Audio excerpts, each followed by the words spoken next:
Hey everybody, thanks for tuning back into Cruiser Chat with OTRAMM. On today's episode, we've got some discussion on how you burn valves and just general nuances on maintenance and repair with older vehicles, especially with 2F. And then we get into a little bit of discussion on wideband air fuel meters. This episode's a little bit short because we didn't have, many people call in, only one real call-in question, and then I pulled some from chat. A lot of chat was just, how's the weather where you are? And questions about my Land Cruiser, which, not a lot of people care about, so I cut those out. So in the future, I'm hoping that once this catches on, we'll get more people calling in with questions. That way we've got more content to work with, and we can answer more people's questions on old Land Cruisers. So without further ado, let's get into the actual recording of Cruiser Chat. Awesome. How's it going? Good. How are you? Doing all right, man. So, I emailed you a long question. Yeah, and it was like I kind of answered. Okay. Sorry, so I You still there? I think I lost you for a sec. I think I have better Wi-Fi now. Cool. You kind of half answered already. Yeah, I just joined in. Yeah, which I can answer it again because that would be, I'll just cut that part out when I edit it later, and use going forward. Well, either way, if you've already answered it, maybe there's follow-up questions. Whatever's best for you. I can also go back and watch it. Either way. Yeah, I mean, it might be easier to do follow-up questions. Sure. So the only part that I answered was about your valve burning question, and relating to it being able to, like, could you see it on the temperature gauge or with a temp gun? Cool. Yeah, I'll go back and watch that. I'll just re-answer it. Okay. Sure. That way, if there's questions or further explanation. Sure. But basically, there's two ways I know of that a valve in an engine will burn. Um, the more common one we see is that the valve, like the adjustment, is set too tight, so that when the engine warms up and the valve stem lengthens due to heat, the valve doesn't fully close, and the valves dissipate heat by closing against the valve seat, and then the heat from the valve goes into the seat and then goes into the water jacket in the head and gets dissipated that way. And if the valves are too tight and the valve head can never seat, it doesn't have any way to dissipate that heat other than it tracking up the stem, and then dissipating it that way. So you get this like cherry red valve head, and then you've got fuel and air coming past it, and it just kind of like lights like a blowtorch, and you'll actually burn the valve off that way. But Okay. you would never see that as an engine temperature overheat because it's like localized to the valve. And it seems to be kind of instantaneous. Like once it starts to burn, it's gone. Uh-huh. And the other way would be, if you run lean, like your carb runs lean, or you've got a vacuum leak, something like that in the cylinder. If you don't have enough air and fuel to burn, or if you don't have enough fuel rather to burn for the amount of air that you've got in there, same thing, it can kind of light that hot valve and burn it like a blowtorch. The valve will be the fuel. Got it. Can And that show up on the? Will it either show up on the coolant temp gauge, or will it be kind of ahead of the curve? yeah, because it's not enough heat that it's going to heat up the engine. Um, it's going to be localized to the valve head, and that heat won't ever make it back up to the coolant. Um, Uh-huh. it'll just burn, uh, and you'll end up seeing it, like if it's an intake valve, you'll end up seeing it like as a lumpy vacuum gauge reading. because that valve's not sealing, so you're not getting even pressure pulses across the intake. We had a I sent you a video on the email that kind of showed what my gauge has looked like. It kind of goes back and forth. It's weird. Just depends on the day and what it feels like doing. Sometimes it's even after driving. I get the little slight stumbles in the vacuum gauge. Would it look like that, or would it look even more drastic? it'll be I didn't actually get your videos to load. Um, Oh, it'll okay. be a really quick rhythmic like flick in the needle. How far? It depends on how bad the valve's burnt. Um, Oh, I'm talking about like before it burns, like if it's already, it's technically a vacuum leak, right? So if it's either, the valves not seating properly or whatever because of the too tight of adjustment, will it just maybe be half a mercury until and once it's burned, it's probably gonna be worse. But I'm talking about preventative, noticing stuff. preventative, like other than just checking the valve lash, it's hard to see misadjusted valves on a vacuum gauge. Okay. Um, Sometimes you can pick them out, as like a flutter in the gauge. It, they'd have to be pretty bad.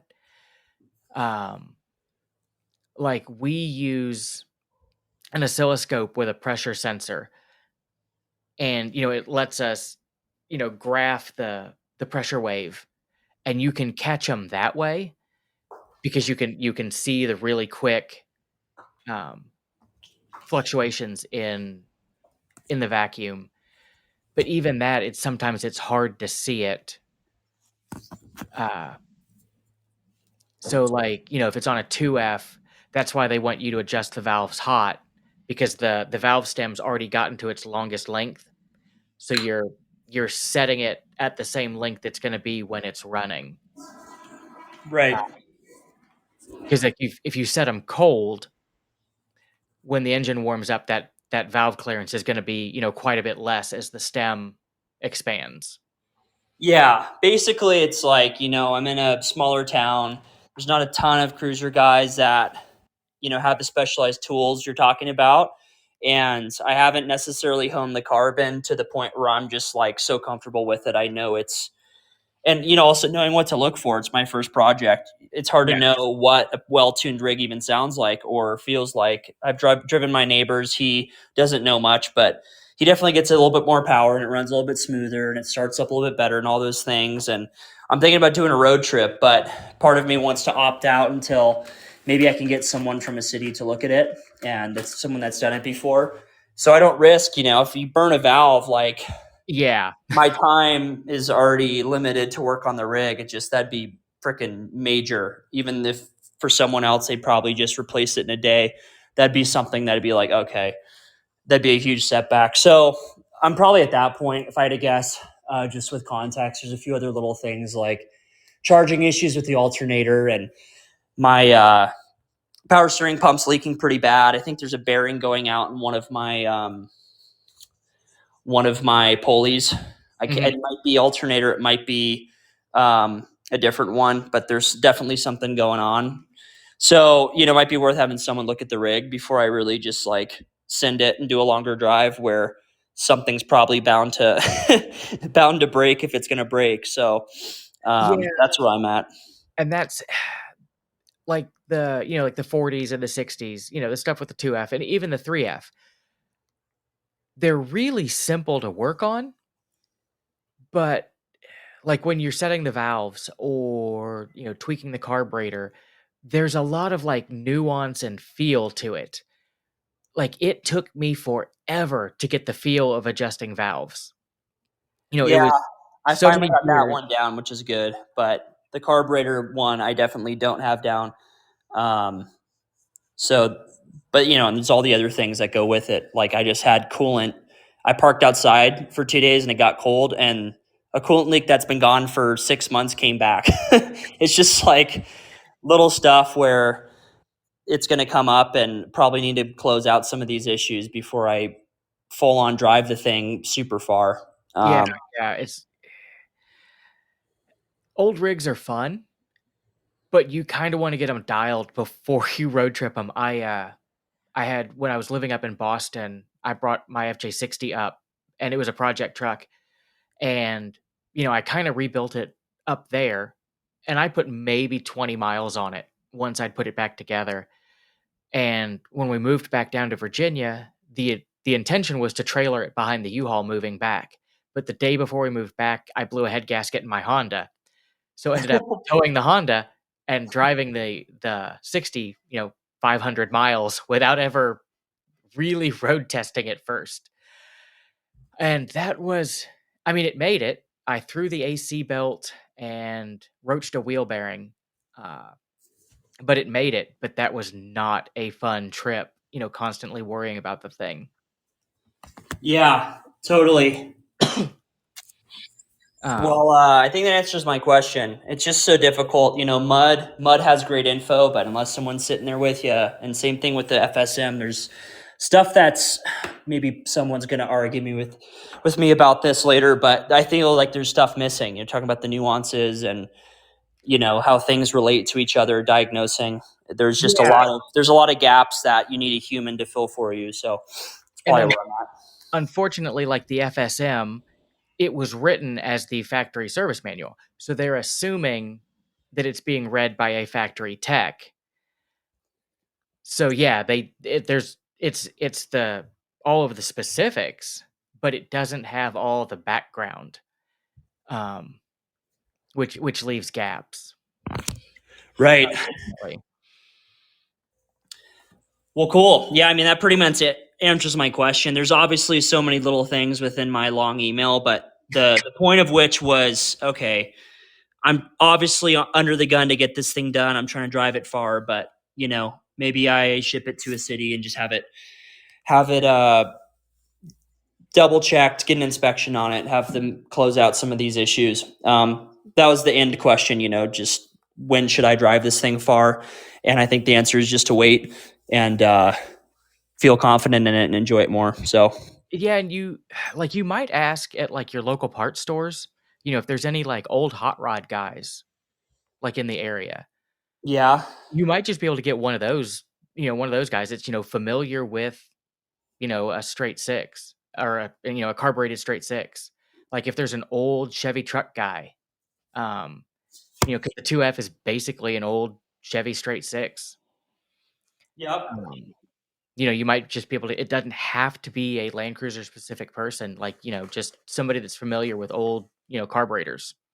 yeah. And like I said, there's a few other issues. I mean, they're bearing related and they're probably yeah, it's maybe fuel ratio, but there's a few other things. Like there's definitely an exhaust leak at the collector for the header, like down below, like Yeah, just they little are things always like do. that. So, yeah, that's a good point. I guess I could try that too. But it's definitely nice to have a Land Cruiser guy that like could just do it quicker. Yeah, and Chris is asking where you're located. Central Idaho. So there's a guy in Boise that knows cruisers pretty well. People are just so damn busy, and Yeah. if you need something done quickly, and it's technically my only car, so I'd have to like coordinate borrowing another vehicle, which just adds to it a bit. And I'm better to do that in a city than anywhere in Idaho. I just have more people in like LA and other places like that. Yeah. So, um, but yeah, that answers my general question. I'm sure a lot of these issues can be quickly found in person from guys like you.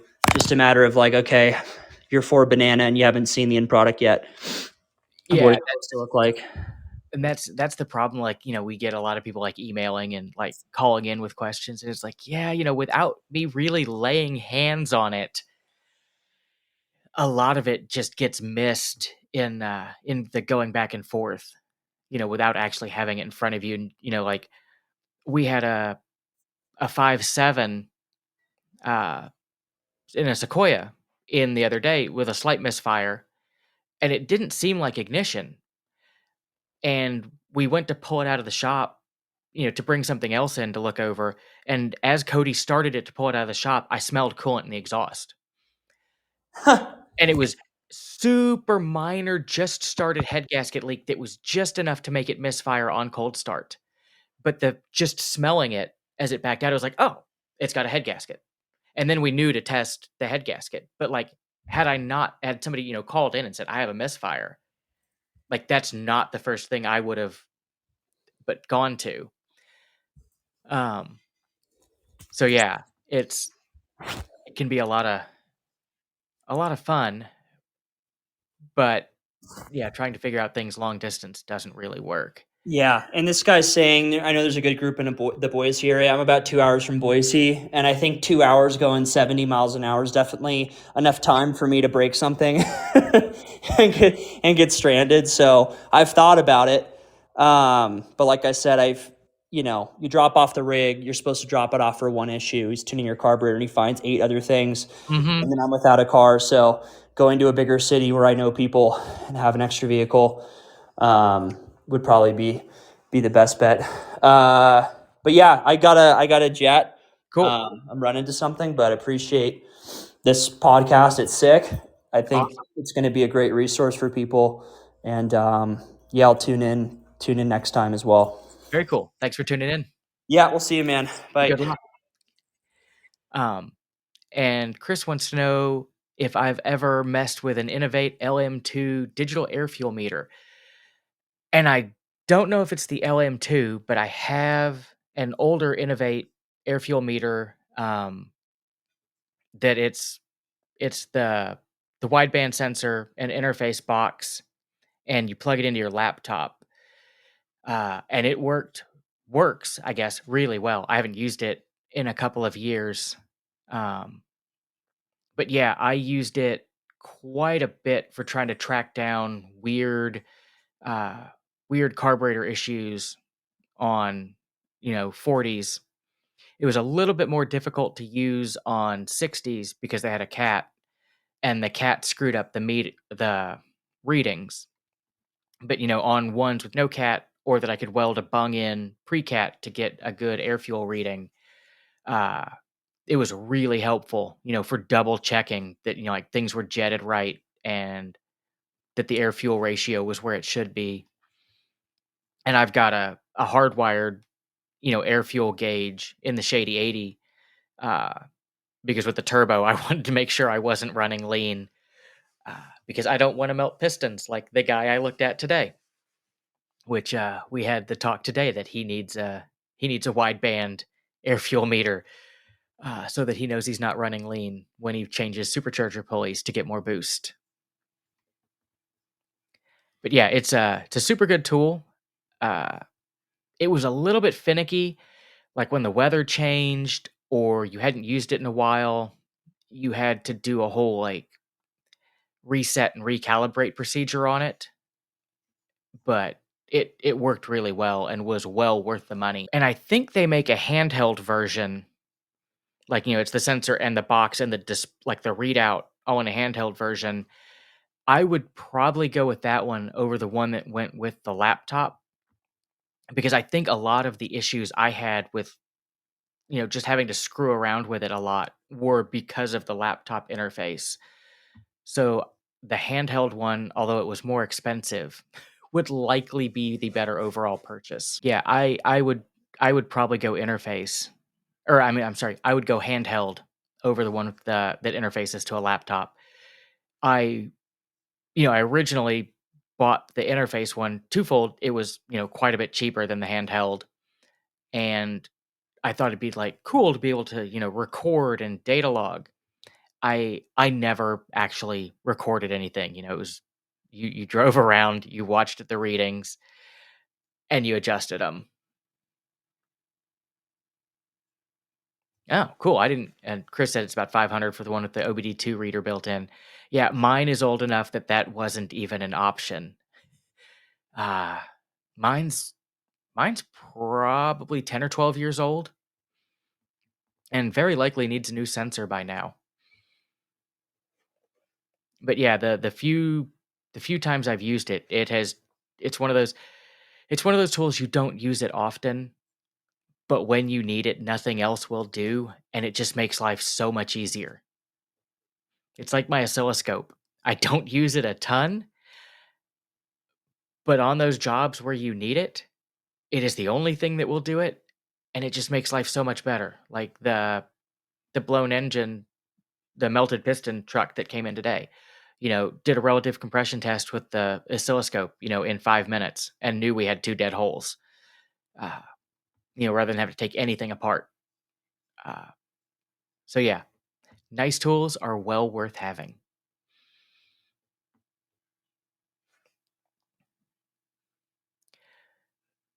But yeah, unless anybody has more questions, I think I'm going to jump off of here for the evening. Uh, and I'll edit this down. And I've been shooting video as well. So I'll edit this down and I'll post the audio version of it here. And it'll also go out to like Spotify and all the other podcast places. And then I'll post the video version up on YouTube. But thanks to everybody for tuning in. And I will catch you next week. Same time, same place. Thanks. And just wanted to say thanks again for everybody that tuned in. If you'd like to join in the live recordings, I'm going to start doing them Friday nights at 8 p.m. Eastern Time. I'll have the link in the notes, and I'll post it on social media as a reminder. But yeah, I'd love more people to tune in, see how many questions we